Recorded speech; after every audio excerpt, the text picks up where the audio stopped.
Hello students and welcome back to KPM learning institute. I hope आप सब बढ़िया होंगे, एकदम बिंदास होंगे। तो हम डिस्कस कर रहे हैं क्लास 8 की मैथ का चैप्टर सेकंड, और हमने प्रीवियस वीडियो लेक्चर में चैप्टर 2 के इंट्रोडक्शन पार्ट में हमने कुछ चीज़ें सीखी हैं, और इस वीडियो लेक्चर में भी हम इंट्रोडक्शन पार्ट को ही कवर करने वाले हैं। ठीक है, तो फर्स्ट पार्ट में हमने ये कवर किया था कि वेरिएबल्स और कांस्टेंट्स क्या होते हैं, फिर उसके बाद अलजेब्रिक एक्सप्रेशंस क्या होते हैं, फिर इक्वेशंस क्या होते हैं, लीनियर इक्वेशंस क्या होते हैं, linear equation in one variable, इन सब के बारे में हमने पार्ट फर्स्ट में इंट्रोडक्शन वाले पार्ट में हमने पढ़ा है। ठीक है, तो इस पार्ट में जो कुछ चीज़ें बाकी रह गई थी, और इस वीडियो में हम उसी पार्ट को कवर करने वाले हैं। तो आइए हम कवर करते हैं अपने बचे हुए पार्ट को।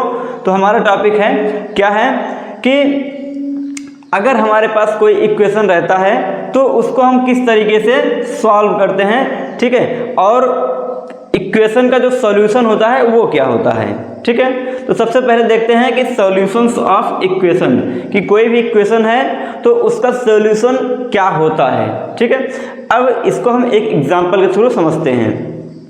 जैसे यहाँ पर एक इक्वेशन हम ले लेते हैं 2x + 5 = 7। ये आपका एक इक्वेशन है। ठीक है, और ये कैसा इक्वेशन है, ये लीनियर इक्वेशन है, और लीनियर इक्वेशन में भी वन वेरिएबल वाला लीनियर इक्वेशन है ये। क्लियर।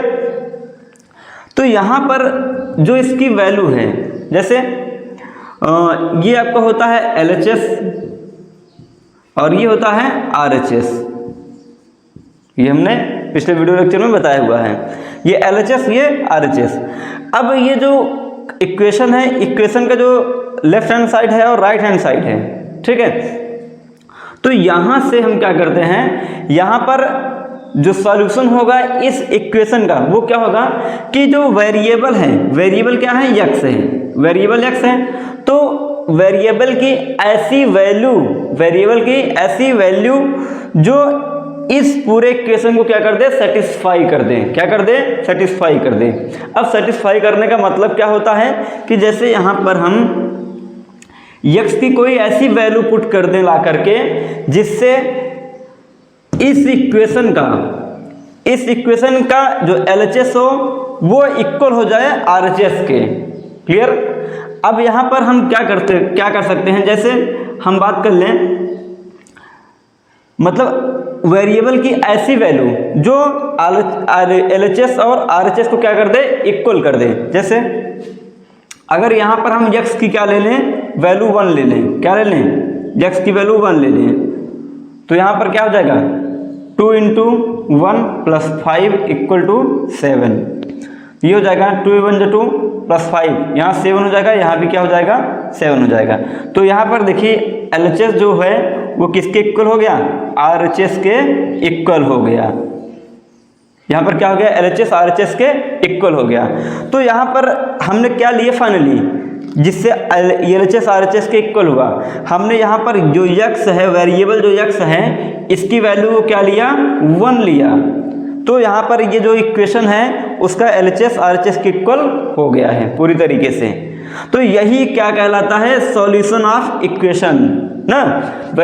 जो वेरिएबल होगा, जैसे इस इक्वेशन में जो भी वेरिएबल है उसकी ऐसी वैल्यू जिसको इस इक्वेशन में रखने पर LHS RHS के इक्वल हो जाए, वही उसको क्या होता है, सॉल्यूशन होता है। ठीक, जैसे यहाँ पर इस इक्वेशन का जो सॉल्यूशन है वो क्या है, x = 1। क्लियर। तो ये रहा आपका सॉल्यूशन ऑफ इक्वेशन। अब हम बात कर लेते हैं कि किस तरीके से हम इक्वेशन को सॉल्व करते हैं। ठीक है, इक्वेशन किस तरीके से सॉल्व करते हैं ये हम यहाँ पर देख लेते हैं। जैसे अब कोई भी इक्वेशन है 3x + 8 = 20, ये आपका एक इक्वेशन है। इस इक्वेशन को हम सॉल्व कैसे करेंगे, तो सबसे पहले क्या होता है, सॉल्व करने का 2 मेथड होता है। ठीक है, तो सबसे ज़्यादा जो प्रेफर करने वाला मेथड होता है वो होता है ट्रांसपोजिंग, ठीक है। ट्रांसपोज करके हम सबसे बेहतरीन तरीके से सॉल्व करते हैं इक्वेशन को। तो ट्रांसपोज क्या होता है, हम क्या करते हैं, जैसे सॉल्व करने का मतलब है, जैसे इस इक्वेशन को हमको सॉल्व करना है, सॉल्व करने का ये मतलब है कि जो इस इक्वेशन में जो वेरिएबल है उसकी वैल्यू को फाइंड आउट करना होता है, ठीक है। तो जैसे हमको इस इक्वेशन को सॉल्व करना है, सॉल्व करने का मतलब ये है कि इस इक्वेशन में जो वेरिएबल x है इसकी वैल्यू को हमको क्या करना है, फाइंड आउट करना है, ठीक है। तभी ये क्या होता है, सॉल्यूशन माना जाएगा। तो अब x की वैल्यू को निकालने के लिए, x की वैल्यू को फाइंड आउट करने के लिए हमको क्या करना पड़ेगा, यहाँ पर जो चीज़ें x के साथ में हैं उसको हमको यहाँ से क्या करना पड़ेगा, हटाना पड़ेगा। x के साथ में जो जो चीज़ें हैं, जो भी वैल्यूज़ हैं, जो भी वेरिएबल्स हैं, जो कांस्टेंट्स हैं, उनको हमको क्या करना पड़ेगा, यहाँ से हटाना पड़ेगा। तो यहाँ पर x के साथ ये 3x + 8 है, सबसे पहले क्या करेंगे, 8 को यहाँ से हटाएंगे, ठीक है। अब 8 को हटाने के लिए क्या करेंगे, हम इसको ट्रांसपोज करेंगे। ट्रांसपोज करने का मतलब है अगर ये LHS में है तो इसको हम RHS में ले जाएंगे, ठीक है। 3x, अब ये 8 LHS में पॉजिटिव है, जब ये RHS में जाएगा तो क्या हो जाएगा, नेगेटिव हो जाएगा। इसी को बोलते हैं ट्रांसपोजिशन, ठीक। तो यहाँ पर हो जाएगा 20 - 8, क्लियर।